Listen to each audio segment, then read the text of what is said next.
Good afternoon, everybody. Welcome to today's TIA Lunch and Learn webinar, CX That Survives the Shakeout, Winning in a Turbulent Freight Market, presented by the DDC Group. We have our panelists from the DDC Group that will be introducing themselves further shortly. We just have a few housekeeping items. Thank you for joining us again. My name is Anthony, and I'm the Education Manager here at TIA. And if you're joining us for another Lunch and Learn webinar, we're happy to have you back. And if this is your first one, we do these very often, and we look forward to having you in the future webinars. First up, for the antitrust statement, Gareth, if you could flip to the next slide, please. Thank you. Discussion, comments, and presentations during TIA functions must not refer to any past, present, or future rates, prices, or anything related thereto. Include any reference to marketing strategies, include any discussion of boycotts of any person, product, or firm, or inhibit any members' employees from discussing employment with other member companies. Additionally, things you hear during the meeting that are confidential and private to TIA should not be shared publicly without its prior consent or used against or in competition with TIA. Next up, for questions during the webinar, thank you. Yeah, but you can flip to the next one. Thanks, Gareth. For questions during the webinar, everyone, we have two options for you to choose from. We'd like this to be as interactive as possible. So if you would like to submit your question as you think of them throughout the presentation, please feel free to do so. You can use the Q&A button or the chat. Just note, if you use the Q&A button, only you and our presenters will see your question. And if you use the chat, everyone in attendance of the webinar will see your message. Additionally, within 24 hours of the completion of this webinar, you will receive instructions to access the recording. And if you think of a question for our presenters after the webinar today, you can respond to that email with your question, and we will get back to you as soon as possible. Additionally, we also, at the end of this, right before the Q&A starts, we're going to be popping up a quick poll. So stay tuned for that. Just wanted to mention that if you're joining on a phone or something like that, it might pop up in a unique way. So just stay tuned for that. But with all of those housekeeping items out of the way, I will turn it over to our presenters. Thank you, everyone. Thank you so much, everyone. My name is Leah Drake. I am the Contact Center Operations Manager for the Americas here at the DDC Group. So I'm Gareth Brophy. I am the Global VP of Customer Experience here at the DDC Group. Yeah, so Gareth is joining us from across the pond. I'm local. I'm in North Carolina. So if you are not familiar with the DDC Group, I wanted to give you a quick introduction. We are a global leader in business process management. We've been doing that for about 35 years. Here in North America, our focus is certainly on shipping and logistics, has been. We work with over 50% of today's top LTL carriers in the US, and we process shipments in over 30 countries and over 30 languages. How do we do that? Well, each year we publish a survey to our friends in the industry, our customers, and people that attend industry events such as these. It is called the CX Trends in the Supply Chain Survey. So this is the third year that we've published it. We invite respondents to give us their impact on where they're going, what challenges they're facing, and really just some of the patterns that they've noticed within their customer experience operations. Whether you're moving parcels, pallets, or full truckloads, we want to hear from you. Also, if you're providing the third-party logistics services or technology, we're really interested in everyone's opinions, starting from the frontline customer service reps all the way to the C-suite. So we're going to talk to you a little bit about some of the things that we uncovered that are trends in the latest submission from 2025.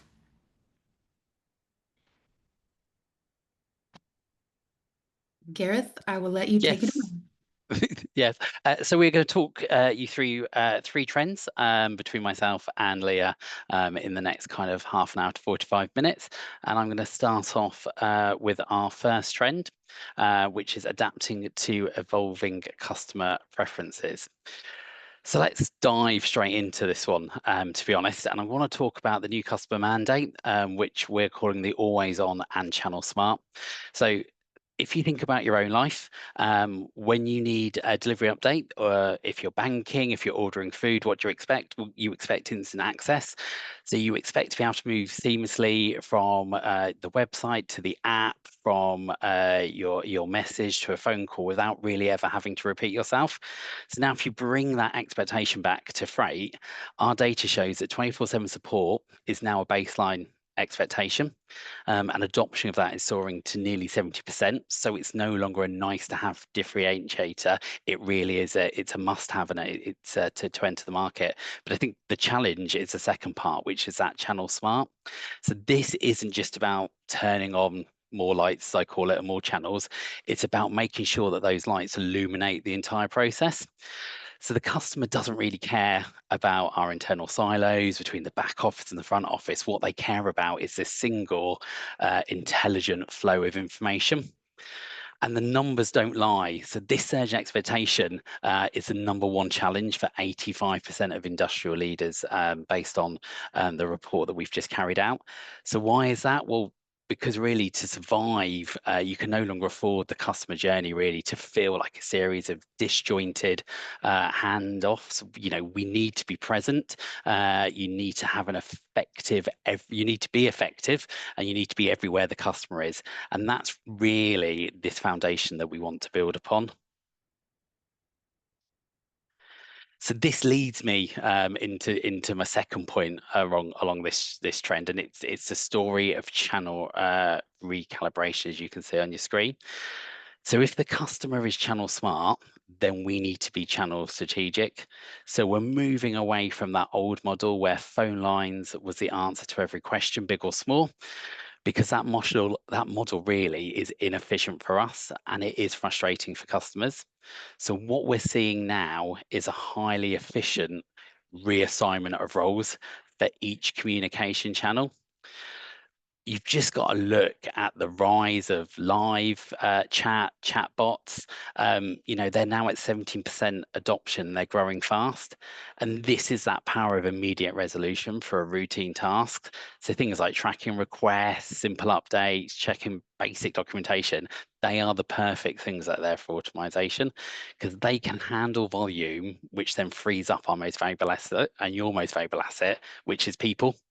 And critically, those people then can provide instant responses when the customer's demanding it. And this kind of shift is going to change kind of the role that we think of when it comes to traditional channels. So what we're seeing is email is no longer for that casual back and forth. It's kind of been elevated really to more of a formal channel for your documentation, your contracts, your official records, because it's become a source of truth. And the phone, which we all know is the most expensive channel within the contact center industry to run, that is now reserved for those high value, urgent and complex issues. So when a customer is picking up a phone, you know that the stakes are high. You know it's a relationship call. It's not a transactional call. So that really brings us to the key insights that we're showing on screen. And it's critical to remember this. We are learning that not every customer prefers automation at the moment. So if a shipment is stuck, or it's a really critical back office process where we've seen a snag or something stop, then human-to-human interaction kind of provides that empathy, and kind of creative problem solving, and that relationship assurance that a bot can't replicate. So the ultimate goal here really isn't to automate for automation's sake. The goal is this orchestration. So it's about guiding the customer to the channel that best solves their need in that moment. And that's how we can drive efficiency. And that's how we find we can really deepen that customer relationship.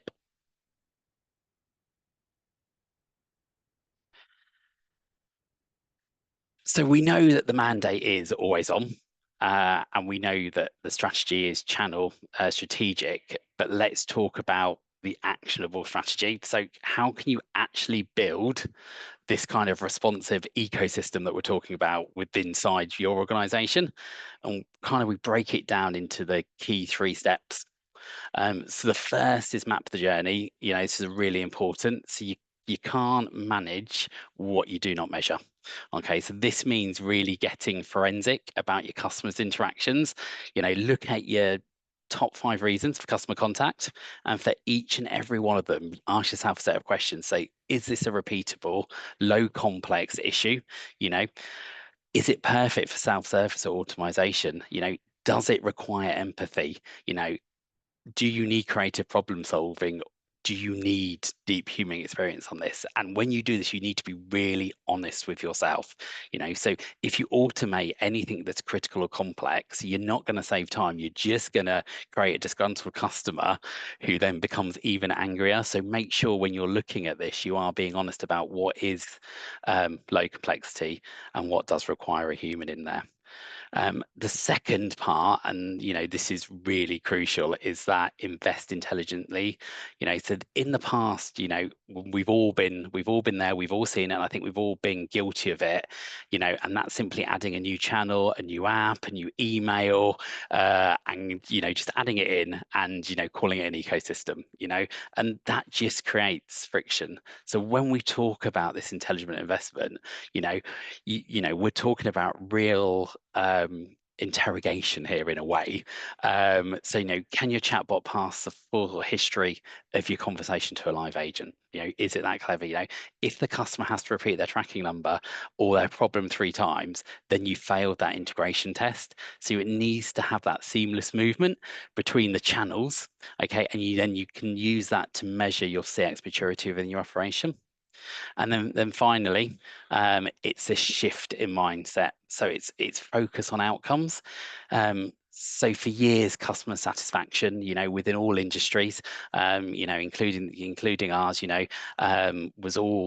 was all the KPIs talked about. Customer satisfaction, customer satisfaction. It was the king of the KPIs out there, but not anymore.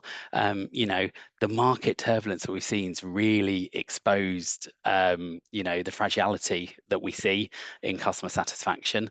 And our focus really must shift to retention. Retention now really is a key performance indicator that we're looking at, because it represents trust, loyalty, and sustainability. If your CX survives this shakeout and your customer base stays with you, you need to remember, the goal isn't just to answer faster, it's to earn that renewal and that repeat customer to come back to you. So now I'm going to pass over to Leah, who is going to talk you through our second trend. Yes, integrating human and AI collaboration. So I think we're all pretty familiar with the grumble that seems to arise in a room when we mention AI. It was a similar sentiment back when IVRs were introduced. And I think that we can all agree that now pressing 1 for tracking, pressing 2 for sales, pressing 3 for billing, that's commonplace. That's something that, maybe a decade or so ago we were very against. And now as we've learned more, we understand that that is a necessary part of this customer experience puzzle, right? We like to think of it in reverse. So there's only so far that a phone tree can get you. We've all experienced a problem that a self-service channel or a machine just cannot help with, and we've got to press 0 and speak to a representative, right? We've all been there before. If you look at it in the reverse, there's only so much that your employees can do in their 8-hour day, and they're going to hit a wall. So we've got to introduce some technology that helps them be more efficient, maybe introduces some decision-making processes, some quality, so increases the quality. We've got to supplement the human with the technology that makes those things a bit easier for them, because there are going to be complex escalations. There are going to be exceptions to the rules. And while I know it's getting better and better every day, so far empathy is not a skill that machine learning has mastered.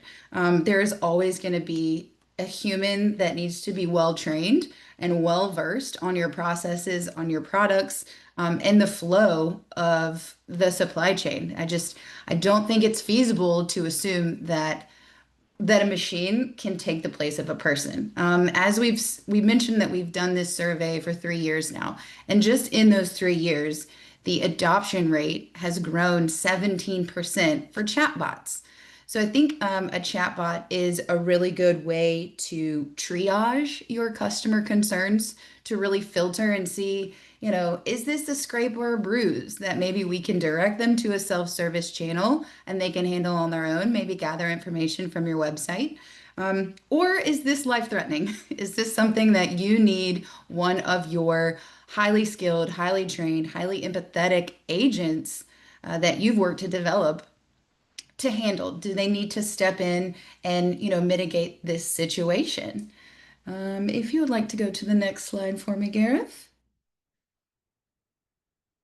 So one thing I think that we oftentimes forget about is that a good customer experience oftentimes comes from a bad one. So your customers oftentimes are not reaching out to say how great of a job you've done. So oftentimes it means that we have made a bit of a blunder, or maybe there is the perception of a blunder or a mistake. Maybe that shipment is not lost, but for some reason there's a disconnect between your TMS system and what's available for tracking on the website. How you handle their response to this perceived issue can often make or break your future with that customer. Do you want the very last, that, the first impression is really important, but that last impression is as well? That impression is going to make maybe the most impact on whether or not your customer views you as a commodity that they bounce between carriers or 3PLs from time to time, or it solidifies you as a partner and keeps them coming back to you. As you can see, 90% of companies that responded to our survey now report ROI from CX initiatives. So I want that number to really sink in for a moment. In years past, we've found that a lot of companies weren't even measuring their customer service initiatives and what effect they have on their business. And now, only 3 years later, we see that the vast majority of people in our industry, these are your peers, are noticing that how their customer service works really depends on their revenue. It absolutely drives retention, we know. And I think that we can all agree it costs a lot less to keep a customer than to acquire a new one. So this is just some of the things that people have started to understand and to accept that, there's going to have to be some extended consideration as well as targeted consideration. So out of the companies that we surveyed, over a quarter of them are prioritizing that AI investments specifically in customer service tools. I always like to say that, pick an operational challenge and start there. And we'll go to the next slide. Now for the hard part, right? How do we convince the powers that be that customer service is not just a cost center? We have to be able to determine that there is a return on the investment. So I always like to start with a pain point. And a lot of times your employees can lead you in the direction. You say, I don't know what our pain points are. Just ask. There are going to be people on the front line that have repetitive, time-consuming tasks that really could probably be automated, could be a small integration. Let's say we have, something small that could take 15 to 20 seconds off of each interaction with your customers. Notice I say interaction, not transaction, because again, we are working to build a relationship. If we save 20 seconds of each interaction and you have 5,000 interactions every day, that's the work of 4 people that you've just saved by being able to find 15 or 20 seconds somewhere where a small tech or a small AI innovation could really save them so much time. And as we know, time is money. Time is absolutely money. So something that I think is important to note here when you're looking at your integrations with AI, with machine learning, just technology in general, is that we aren't looking to replace the humans. You're looking to lighten their load and you're looking to make them more available for the interactions that really matter and that are the most would incur the most cost if done incorrectly. Or we joke about cost to clean up, right? If you have an automated solution and you're trying to get a customer's issue solved, but they're stuck in a phone tree or their emails aren't being answered the same way as their phone calls were, you've got a cost to clean up. You've got to level set. You've got to explain where you went wrong, figure out how to make it right, and hope you can save that customer relationship. So oftentimes, the amount of time it took you to reply to their email is of no consequence if the information is incorrect. So we like to look at the quality of those interactions and not just the speed of those interactions lately.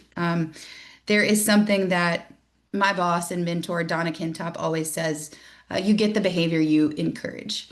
And if you are encouraging people to take 120 calls a day, but you're really not measuring how well those calls are handled, if those issues are actually resolved, you're going to see it in the satisfaction of your customers. But if you're encouraging them to maybe handle 80 or 90 calls a day, but you encourage them to get compliments from their customers and you encourage, a really good experience, thorough from beginning to end, that's the behavior that you're going to start to see from your customer service team. So we like to take all those things into consideration when we talk about how you build a team that of course has humans because we simply cannot do customer service without them, but also what technology makes sense and what's intuitive to add to their toolkit that helps them deliver the customer service that will make you no longer a commodity, but a necessity to your partners. So that is the second trend that we have noticed that everyone seems to be really focused on. And we will move on to the third. Thank you. Yes. So the third trend, which is one that we really want to talk about and really need to talk about, and one that sometimes I think people do shy away from, but it's really important, and that is cost control and efficiency. So, let's face it, in our market, every dollar matters, and we have to view CX through the lens of the return on investment, and we have to turn kind of CX customer experience into something that is driving profit. We have to be a profit center. So I think for many years, customer services has simply just been a line item expense. It's a necessary evil, really. And I think that perspective is outdated now. And I think the bigger picture shows this. In the survey that we've done with 90% of organisations now report that measurable ROI from their customer service operations. It's a stat that Leah mentioned. And this isn't just theory. This is the reality of kind of low churn, higher lifetime value, reduced cost to serve. That CX investment, is no longer just a cost. But I think we've got to acknowledge the squeeze. I think that we're all feeling it at the moment. We are under immense pressure. Staffing costs are rising. From the survey, we've seen that that was cited by 80% of our leaders, and critically, high turnover, with rates being around 40% commonplace, it's a constant drain, on our budget through the recruitment, the training, of those people. So this really brings us to that connection between that cost and that customer experience, because if you have that high turnover, if you have those retention numbers being high, your service quality is going to drop, and then when your systems are inefficient, your resolution is delayed, that poor efficiency doesn't just rise across, it's also going to hurt your customers. And those delays in resolution and that poor visibility is then going to erode your trust and loyalty.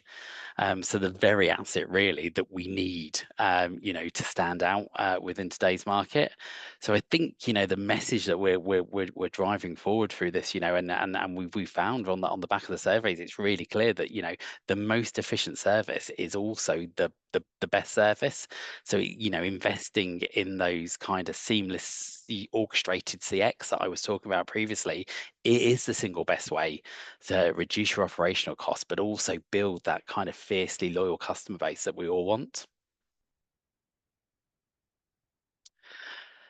And I think, the next one is, kind of the smart investment for sustainable growth. So how do we take back control, really? And I think it boils down to three strategic levers, that we've seen from that report, really. And it kind of summarizes it here on, how do you regain control? Well, first is your smarter workforce management. So, demand doesn't move in a straight line in the freight industry. It is volatile sometimes. So if you staff for peak demand 365 days a year, then you're kind of overhiring and you're kind of bleeding money when you have those slower periods. So the solution really is a flexible staffing model, or strategic partnership that allows you to manage that fluctuating demand without overhiring. That's going to ensure that you've got those trained, high quality people ready to respond to those customers that need it the most. The second here is kind of that focus on predictive analytics. So this is the shift from reactive cost to proactive investment. So kind of every minute your team spends reacting to a fire is a cost. Okay. So when you can shift the resource from reacting to actually preventing those fires by anticipating any disruptions and then proactively communicating those solutions, that's where you can build that that kind of immense customer trust, and that's where technology and AI can help you. And that can help you slash your operating expenses. So a proactive message or email about a known delay we know is infinitely cheaper and better for the customer relationship than dealing with lots of frustrated inbound calls. And then finally, which is obviously a strategy that's kind of near and dear to my own experience, is that strategic outsourcing. So this isn't about simply offshoring, it's about finding a partner and the right partner for you. It's a partnership. So, considering partnering with, a business process management provider, that way, that's how you could scale your specialized tasks like your complex customer documentation or multi-channel support.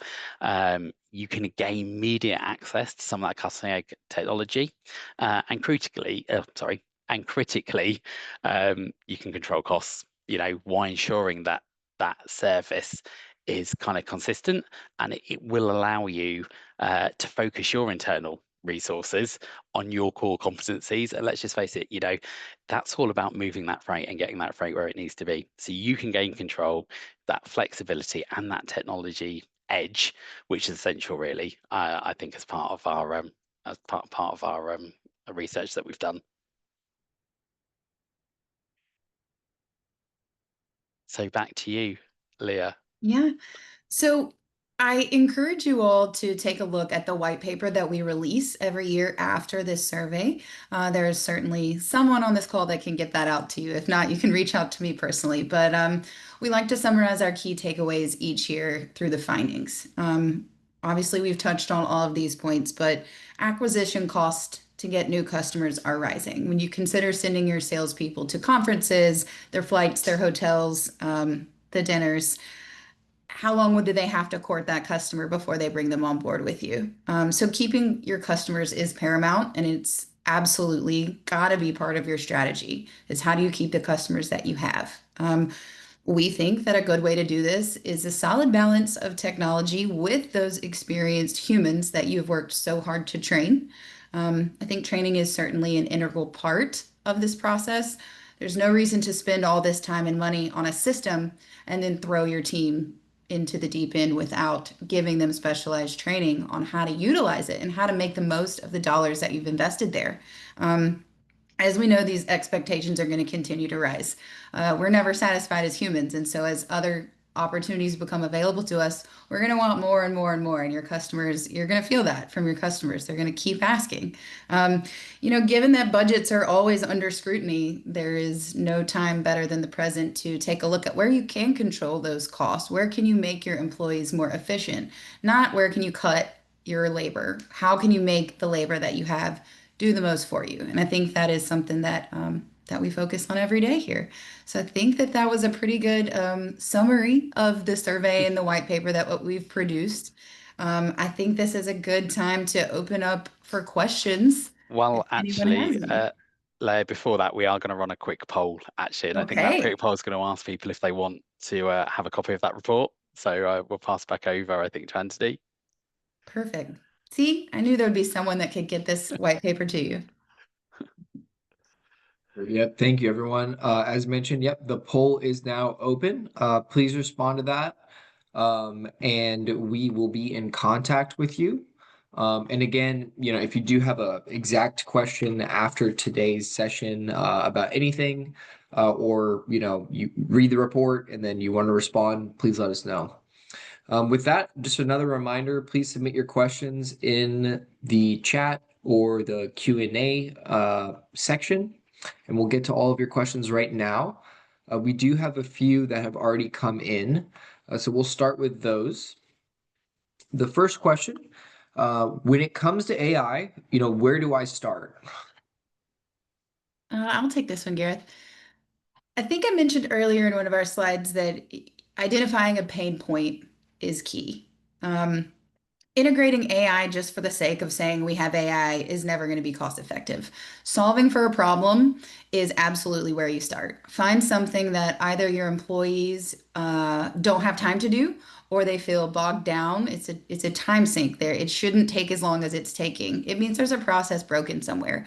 Oftentimes, the best place to put an automation is where you're currently having trouble doing it with just humans and with just the 8 hours that are available in a day. So I would say find a problem that you have not yet found a solution for, and start exploring automations or machine learning there.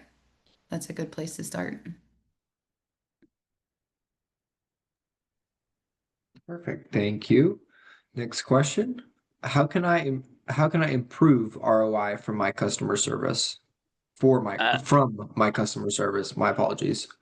that's okay. I can take that one because it was one of the slides that that I spoke through, but also it's one that we get asked a lot because you can't just say that it's delivering value in this day and age. You've got to prove it financially. So I think there's two really good trackers when it comes to return on investment. You've got to look at your cost reduction and your revenue growth. So really the cost reduction is your efficiency. So if the best way to this is track the number of routine interactions like your track and trace handled by the chatbots and self-service, then calculate the total human minutes saved on that. So that's a really measurable direct reduction in your operational costs, because all of those interactions that the chatbot or the self-service has done, you might know that could have taken 4 minutes for an actual human agent to do that. So then you can correlate those two, and that shows an actual cost saving. And also you can prove that really by fewer processing errors. So that's manual rework that lessens during it, and that again will drive down some of that back office kind of expense and administration costs. And then I think the second part of that is that revenue growth, which is something that I've spoken about a lot, I think, in the last half an hour, which is that loyalty. So again, this is talking about customer lifetime value, which is something that's really important to track, and also that churn rate of customers. So it's looking at the customers that interact with us, those new customers that come in, and the easiest way to kind of prove that really is have a look at what your retention rate is. Have a look at what that annual spend is and that annual repeat is from your customers, and you should see that increasing. So as every customer that you keep is kind of immediate predictable revenue, and it's money that you don't have to spend, and you can save your dollars on your marketing because you've already got that customer in your ecosystem. So I would really say that measure what you save, measure what you keep is really important. Mhm. And I want to add a quick point that sort of combines the two questions. So where do you start and how do you measure how much it has helped, right? I think one of the places that you need to start is listening to your customers. Customer service, yes, it is at a cost, but this is a place where your customers are telling you, they're giving you feedback for free. You're not having to go out and search for the information to get their opinions. So listen. I think knowing the percentage of call drivers. So why are customers reaching out to you? What is the number one thing that they are coming to you to get answers on? Figure out how much that is costing you and figure out a way to do that a little bit better and a little bit more efficient. And that is, kind of ties everything that we discussed in together. Paying attention, listening, and then adapting to what the needs of your customers are, because they will tell you.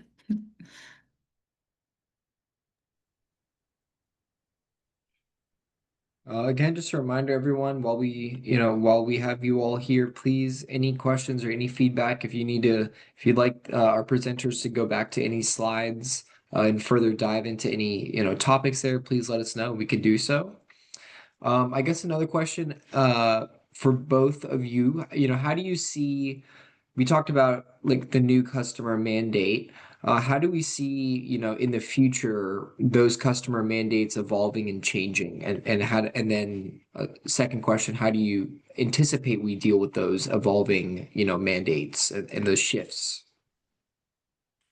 I think one of the main things that you need to examine, we hear a lot of people come to us and say, we have to have a 24/7 operation. And we encourage you to take a look at, is the person that you have on staff between 8 p.m. and 2 a.m. really generating a ton of revenue? Is that something that could possibly be handled the next morning? Is there a true reason why you're 24/7? Because oftentimes we're finding that there are some dead hours, or you might be staffed and that is just an expense to you where there's not maybe work to be done during those hours, or there's not enough work to be done that makes that employee being on that shift reasonable. It just is not worth it at the end of the day. So we always like to say, why are you trying to staff 24/7? If it makes sense and the business case is there, sure. But if not, and oftentimes it's not, you just need to re-examine when your customers, what will they tolerate? Well, if they send an email at 10 p.m., do they expect a response within an hour? Or is that something that they can expect and be just fine getting at 9 a.m. the next morning? So I think it's a lot in figuring out where your dollars are being spent and if those are coming back in or not.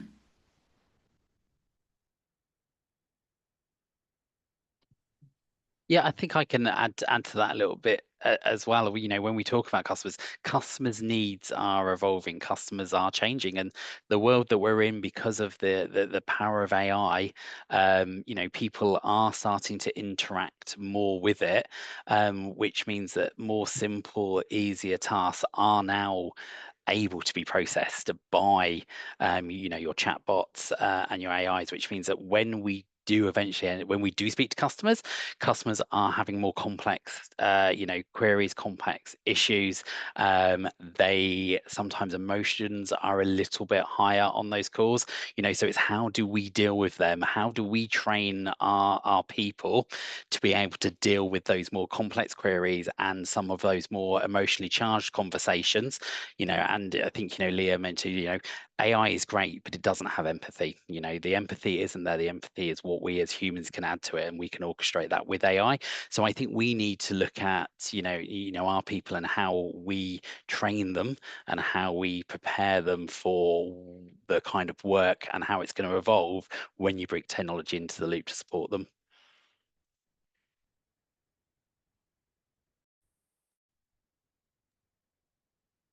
Perfect. I unfortunately don't have any more questions from the audience right now.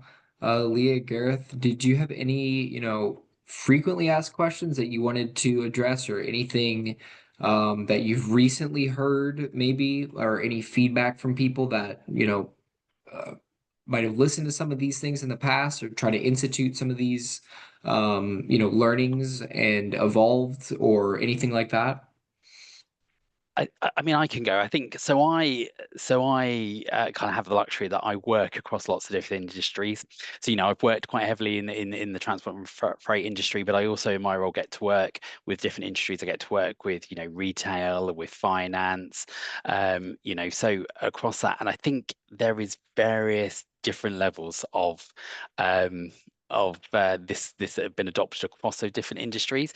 We're seeing retailers really take on board a lot of this. And I imagine there's the kind of members on here that have a lot of interaction and do contracts and shipping for some of those retailers, and they have really embraced kind of technology and how that technology is supporting their business, but also especially from a CX and customer service point of view, how that technology is supporting their agents there. One of the I'm actually working with an American retailer at the moment, an apparel company, and they are really bringing in and embracing that technology. And they have some of these stats that we're quoting. They actually have seen that. So they have seen by streamlining some of their journeys by bringing in an agent assistant. So that's when a customer is contacting them, it's being done originally by AI, which is interacting with them. The AI then knows when it can't take it any further and then is passing it across that human agent, but that human agent already has the information that they need to then deal with that, and then the AI is even coaching that agent that they are talking to help them solve that problem. And because of that, they have seen they've seen a drop in the average handling time, because that the agent that is talking to them has actually got all the information they need. And they've actually seen their customer satisfaction rate go up. They've seen their retention of their staff as well go up because their staff are feeling supported. And I think that's a really big thing. When we talk about AI, we're not talking about replacing humans. What we're talking about is supporting humans, and to have that clear human in the loop so that the two work hand in hand to be able to give that service. So, for me, there is great stuff being done in the market, and I'm very privileged to be able to see some of the technology that's out there and how some other markets outside freight are really embracing that. So when we're talking about this, it's we have seen it work, and it takes a leap of faith sometimes to do it, but when you do it, you do see amazing results. Yeah. A question that I run into oftentimes when someone is working on building out their customer service program. I've been lucky enough to be a part of some operations very first stab at customer service. Maybe, our industry is typically leans a bit old school, and oftentimes there was no customer service. You called your salesperson, um, and they had to figure it out. Now, if they are pulling invoices and they're working through problems, they're not selling, right? So we've seen the industry move a lot towards a customer to having a customer service team, customer success, it's oftentimes called. And a lot of people want to know, what is a good benchmark for turnaround times? Whether, that's getting back to an email, how long are they waiting on the phone? Um, how long it takes for us to reissue an invoice that maybe we our first try wasn't quite right. And I think that that is not a one answer question. I think you have to look at your operation. And obviously, if you're a medical courier, it's going to look a little bit different than if you're working on sea imports. I mean, that's the time that it's going to be required to work on is a bit different. I think you also have to take into account what your customers have shown they will support. If you have, let's say you set a 24-hour benchmark on responding to emails. If you're getting a ton of second requests before that 24 hours is up, well, that's an indicator that your customers will not tolerate a 24-hour turnaround, and you might need to look at taking that to more like 12 or 15. I say it all the time, your customers will tell you what they want. And we obviously can't give them everything they need all the time, but there are certain compromises that can be made where we can make that experience a little bit more enjoyable, just based off what we've seen they will tolerate in the past and what they will not.